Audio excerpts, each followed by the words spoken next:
Olá, você que nos ouve, é um prazer contar com a sua audiência. Dessa feita falaremos a respeito de fraudes em empréstimos consignados. Então, você aposentado e pensionista é a pessoa alvo da nossa fala nesse dia. Fique conosco, é um prazer. Hoje trataremos a matéria do ponto de vista de uma recente decisão do STJ, o Superior Tribunal de Justiça, sediado em Brasília, tratando sobre a matéria.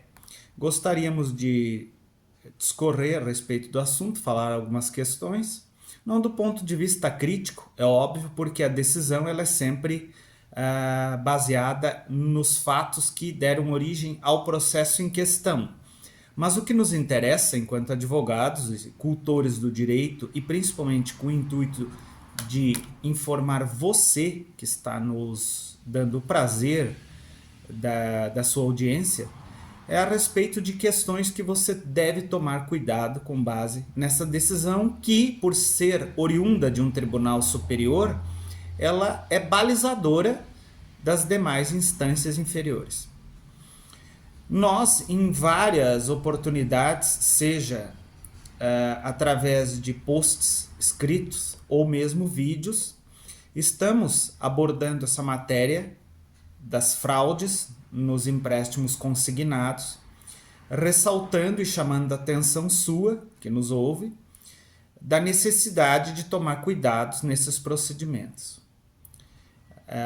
A quantidade de operações que tem havido, elas são determinantes para que, na mesma proporção, ou talvez até em nível superior, ocorram fraudes, de modo que coloque o aposentado e o pensionista numa situação delicada, porque muitas vezes o reflexo é direto na sua renda.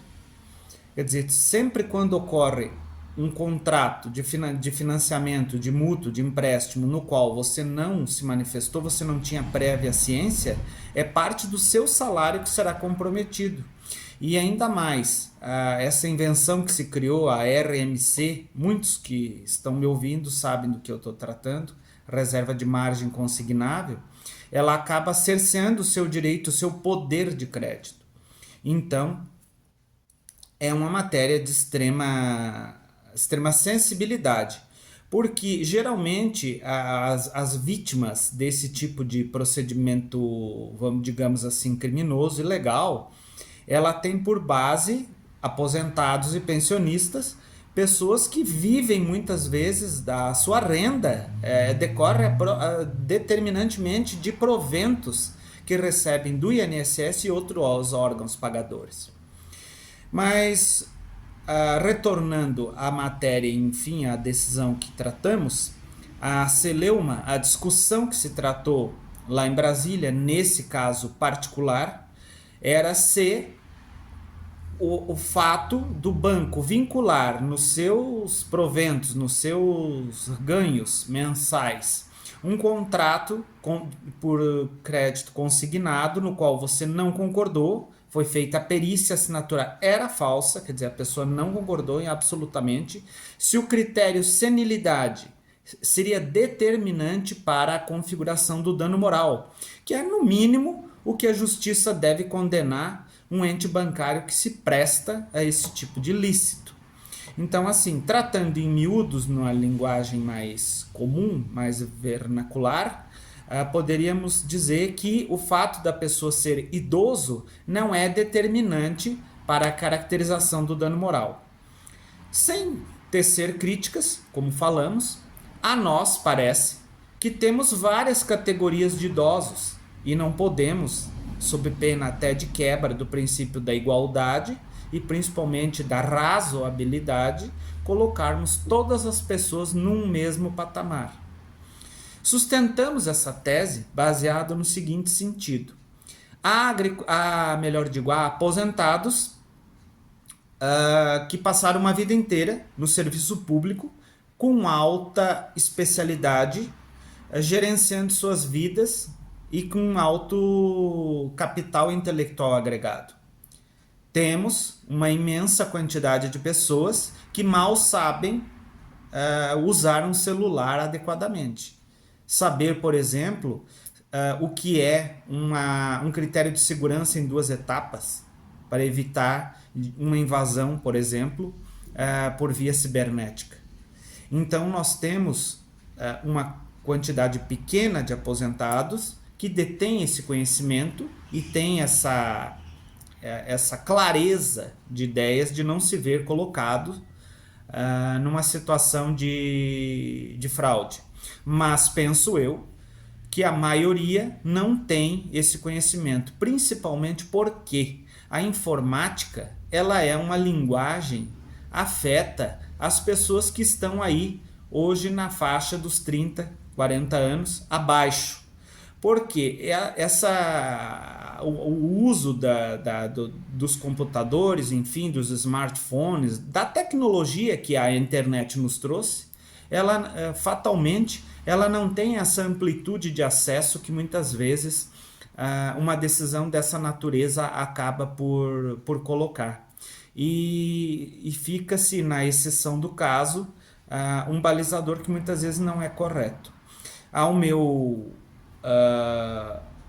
singular e até estricto juízo, penso que a maioria dos aposentados que recebe aí em torno de um salário mínimo não dispõe desses meios de saber se efetivamente o seu celular, por exemplo, está habilitado ou tem os firewalls, as proteções, os antivírus, enfim, e se mesmo toma amplo cuidado para evitar esse tipo de fraude. Eu quero crer que a maioria não dispõe dessa informação, porque não lhe é adequada à sua faixa etária, enfim, ao seu mundo que se criou, que viveu, né? Embora que, claro, como dito, existem exceções. Então, o dano moral, no meu ponto de vista, é o mínimo que alguém que busca justiça, além da anulação desses empréstimos consignados, que são crimes praticados por instituições bancárias, nas suas muitas vezes, né? E que reporto que sejam exceções, porque a maioria das instituições financeiras agem corretamente e atendem o que o seu cliente, o seu constituinte exige. Mas, infelizmente, há uma pequena parte que, em busca de um lucro desmedido, se locupletam, e principalmente de pessoas mais humildes, onde aqueles 50, 100 reais que é debitado impacta muito na sua renda. Até porque, com a senilidade, com a condição de idoso, há um grau de gastos, um implemento muito grande com medicações. Então, queira ou não queira, toda vez que um empréstimo consignado fraudulento é levado a efeito, é a vida do aposentado que está sendo diminuída. Essa é a verdade. É importante que também os julgadores tenham um pouco de ciência sobre esse aspecto. O dano moral, como tratamos, desde o seu nascedouro lá na própria Constituição Federal em 1988, tratando de uma lesão de natureza não material, quer dizer, que afete a contextura psicológica do ser humano, ele foi concebido justamente para aplacar essa dor psicológica que ocorre quando o aposentado, que é vinculado a um ato criminoso, tem a sua renda diminuída. Então, é claro, também concordamos em parte com a decisão do ponto de vista que o fato simplesmente de ser idoso não é determinante para a fixação para que você acabe sendo indenizado por esse dano moral. Mas é muito importante ver no caso concreto e principalmente na realidade básica brasileira, onde a maioria das pessoas idosas não dispõe desse amplo acesso. Nós temos, inclusive, até por pesquisas informais que temos feito e que conversamos com pessoas que atendemos aqui, porque essa é uma matéria que nos afeta, que está dentro da nossa especialidade. Muitos idosos, inclusive, não têm, aposentados e pensionistas, não têm o hábito, inclusive, de conferir no seu extrato de conta, adrede especificamente os valores que são debitados. Quiçá ingressar no sistema do meu INSS ou mesmo das previdências, seja privada ou pública, quando ele lá recebe os seus proventos, para verificar se efetivamente não está sendo vítima de um empréstimo dessa natureza. Eu me coloco à disposição, peço que você compartilhe esse vídeo na medida que ele possa servir para alguém e fica o alerta.